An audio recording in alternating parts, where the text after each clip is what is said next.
one of the 7 goals that we have put out is what we call strong alliances.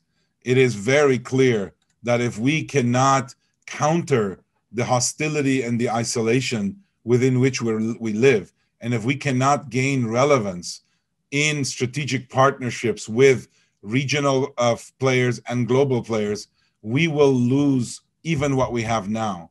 And so the idea of alliances, honest, true, kind of transparent alliances, not secret alliances that we think we can count on and suddenly they don't really come through, that has to be central to any geopolitical strategy of the country. But I'll also say that, you know, geopolitical considerations and diplomacy and partnerships are long-term games. You know, we pride ourselves in playing chess. You don't play chess with 3-4 moves in your mind in the beginning and then expect that you're going to win. It's a long game. And during the game at any given time, people might feel like you're winning, you're losing, because they don't actually know what the strategy is that you're actually playing out. That's how we got here. We got here because over a long period of time, there were a set of statements made, decisions made, whether to settle, not to settle, who to partner with. And at one point along the lines, these alliances or lack of them exposed our sovereignty and our security. Okay, so that's another piece, another move that has happened. We now have to react to it. We now have to adjust.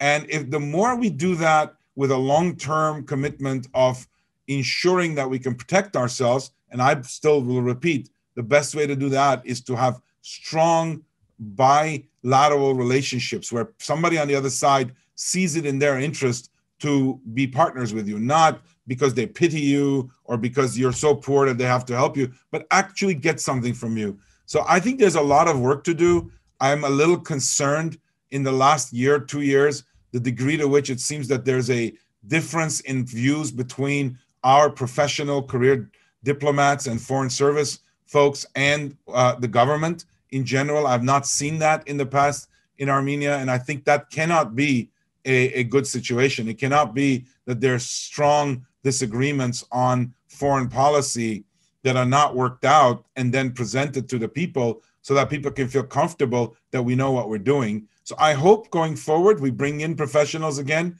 that we have a well-communicated strategy. Some of it will be secret, obviously, because you don't do this all in full visibility. But I'll also say, maybe just because you're bringing up this issue, this also takes us to the 15th of the goals, which is not meant to indicate its lack of importance. It's just that something had to be 15, which is that we emphasize evidence-based decision-making.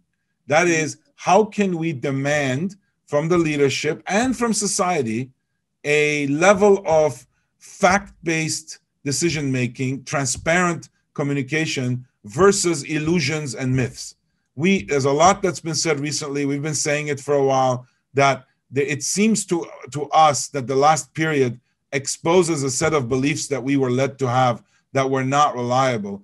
The question then becomes, what else can we not rely on? Not so we can all feel bad, but so that we can identify them and get to the truth and fix them. So yes, you can talk about corruption. Yes, you can talk about fixing corruption. But one form of corruption is not to know the facts, because then you don't know what you can rely on and you make bad decisions. And bad decisions lead to bad outcomes, and bad outcomes are as hurtful as all the other things that are hurtful in the country that also have to be fixed. So I'm encouraged at the will people have had in the last 2 years to address some aspects of what hurt us, but there's other aspects of what hurt us that I think need additional focus. And one of them is, how do we understand facts and how do we force each other to make decisions based on evidence and facts?